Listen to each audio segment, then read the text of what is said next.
Saudara, Koalisi Masyarakat Sipil kecewa atas langkah polisi melimpahkan kasus penyiraman air keras terhadap aktivis Kontras Andri Yunus ke Puspom TNI. Sementara polisi menyebut pelimpahan kasus ke Puspom TNI karena tak menemukan ada keterlibatan sipil dalam kasus penyiraman air keras ke aktivis Kontras.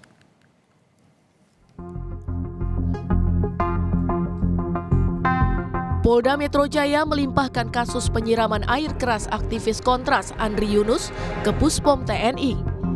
Hal itu diungkapkan di Reskrimum Polda Metro Jaya Kombes Iman Imanuddin saat rapat dengar pendapat umum bersama Komisi 3 DPR RI. Polisi menyebut hasil penyelidikan tidak menemukan adanya keterlibatan sipil dalam kasus ini hingga melimpahkan berkas ke Puspom TNI.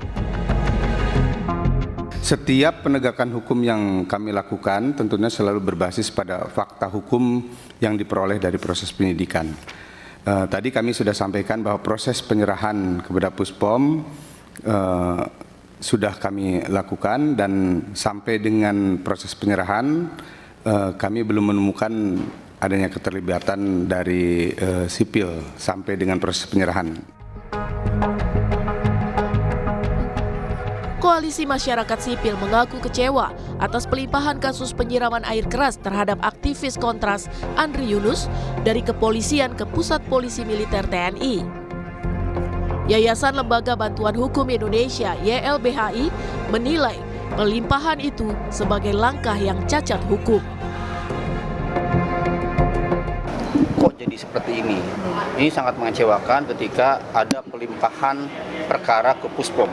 Padahal belum sama sekali terungkap siapa yang menyuruh, ya, aktor intelektualnya, siapa yang mendanai, dan ini apakah operasinya seperti apa, itu kami kecewa. Dan kami mendorong sebenarnya tadi di Komisi 3 untuk tidak berhenti penyelidikan kepolisian di sini saja gitu. Proses peradilan berikutnya kita mendorong tadi Komisi 3 agar dia bisa mendorong Kejaksaan Agung ya ke depan Mahkamah Agung dalam ruang-ruang peradilan yang umum, bukan peradilan militer. Kenapa? Untuk mengungkapkan banyak hal termasuk melindungi saksi gitu. Komisi 3 DPR juga mengkritik pelimpahan kasus penyiraman air keras Andri Yunus kepada Puspom TNI.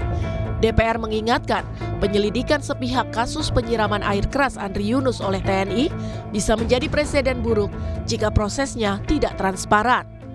DPR menyebut Presiden Prabowo telah meminta agar polisi dan TNI bersama-sama mengusut kasus ini. Pihak kepolisian telah melimpahkan kasus ini kepada otoritas militer, Puspom militer. Kami ingin dapat gambaran jelas atas dasar apa ini dilimpahkan.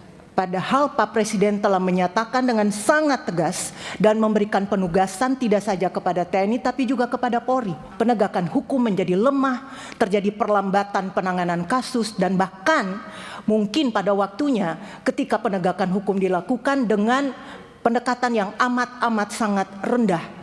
Misalnya dipecat saja kemudian tidak diikutkan dengan peradilan umum dan seterusnya. Setelah Puspom TNI menetapkan 4 anggota BAIS menjadi tersangka pelaku penyiraman air keras Andri Yunus, Kepala Badan Intelijen Strategis Letjen Yudi Abrimantio menyerahkan jabatannya sebagai bentuk tanggung jawab. Jadi kami perlu sampaikan di sini sebagai bentuk pertanggungjawaban hari ini telah dilaksanakan penyerahan jabatan Kabais. Aktivis Kontras Andri Yunus menjadi korban penyiraman air keras pada 12 Maret 2026. 18 Maret 2026, Polda Metro Jaya mengungkap identitas penyiram air keras ke Andri Yunus. Sementara Puspom TNI menetapkan 4 prajurit BAIS TNI sebagai tersangka dalam kasus ini.